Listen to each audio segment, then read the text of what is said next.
Good morning, good evening, everybody. Who am I? Any guesses?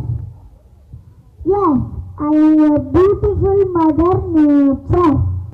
I give you fresh air to breathe, pure water to drink, and land for animals and everything for humans.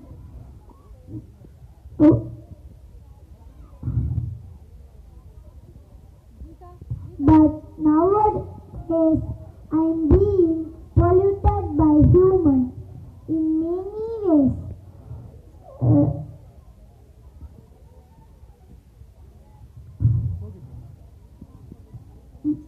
Don't cut trees, plant more trees, don't contaminate water, save water,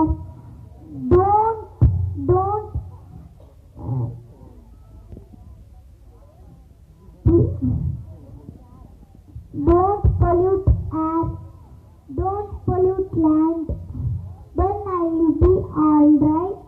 Don't destroy animals, then I will be alright. And so far you are. Today's nature is tomorrow's future.